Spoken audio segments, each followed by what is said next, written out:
A proposal to break up California into 3 separate states. It will be on the ballot in November. And look who's here. The spokesperson for the effort, Peggy Grande. Cal 3 is the name of the organization, It is. Cal 3. And you pushed to get this thing on the ballot. Absolutely. Why? What's the big advantage of breaking up California? We believe that the people of California have the right to direct their own future, and we see what's happening Well, don't they already?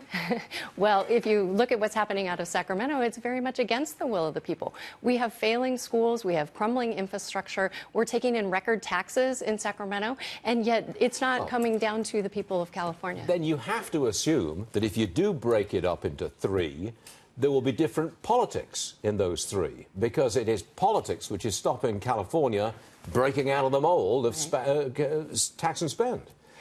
Well, we know that smaller government works better. U.S. News just came out with a report that California ranks 50th in overall quality of life.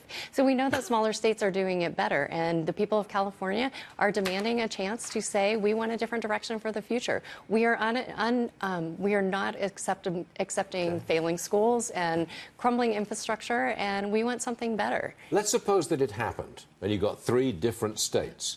One of them would be called Northern California, right? Well, the people of each state would be able to determine their state capital. It would be Northern California. That would still be ultra-liberal.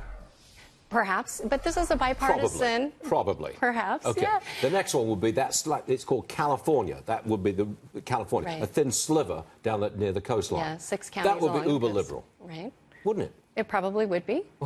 But this is a bipartisan, nonpartisan effort, and it's really about the economics of the state. It's not about the politics of the state. We do believe... The economics of the state are all about the politics of the state.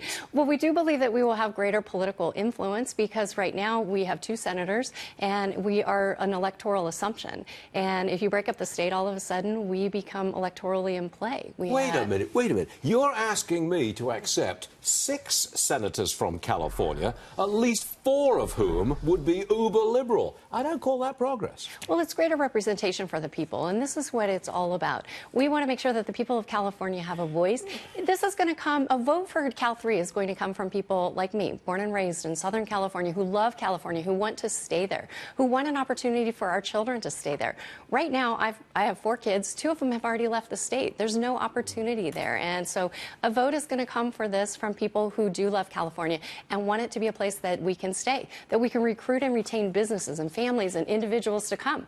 A study just came out, 46% of people in the Bay Area are considering leaving within the next few years. I saw it. Yeah. That's unsustainable. And so this is a chance to change direction. We know what happens if we continue down the same path, and this is a chance to pivot in another direction. But you do know it's never going to happen.